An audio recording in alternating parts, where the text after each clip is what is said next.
I think Bitcoin actually has been very much in the forefront of things, and the recent bouts of volatility we've seen with the moves on the China tariff front. What did you make of that? This is really kind of indicative of broader systemic risk. So you see things going on in China, obviously Argentina, Venezuela. So these are fraying at the edges of the system, which is good for Bitcoin overall. So that's what we see. Overall systemic risk, and Bitcoin does well in that environment. And then what did you make?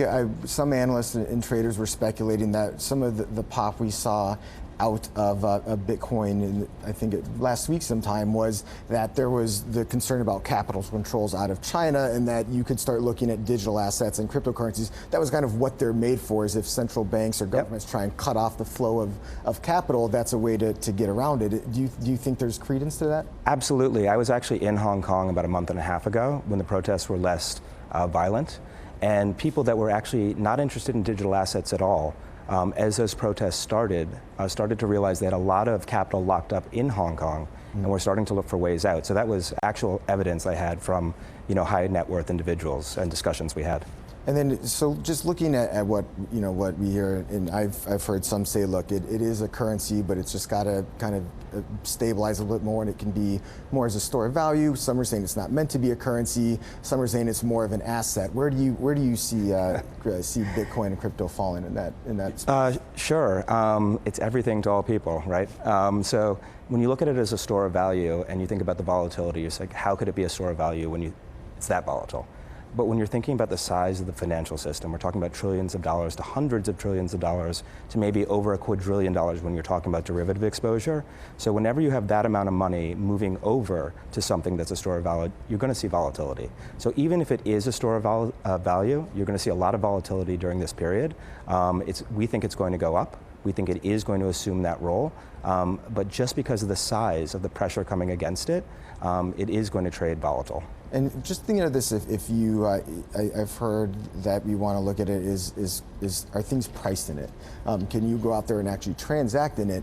Do you think that's something you're going to need to get retailers on? Say Overstock, I think, has kind of been out in the forefront in that space. Do you think you need to see more retailers coming on and actually being willing to price goods and accept payment for those goods before you get a little bit more of a stability out of there? Or what do you think you're going to need to maybe get more stability where more people are comfortable using it?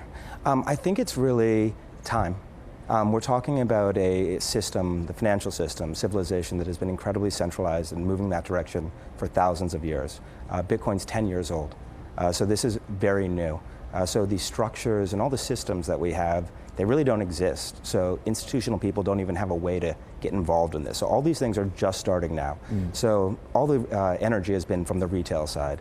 As these bigger players, these bigger pools of money that demand more rigor, I think that's actually going to be more important than like pricing in Bitcoin and retail in Bitcoin. And are you looking at just, I'd say then, the infrastructure to go along to facilitate that? Is that what you're looking for? Exactly. Right now, the centralized financial system, yes, there's concerns about risk, systemic risk, but it works very well. It's very fast. For the large players, they're not unbanked.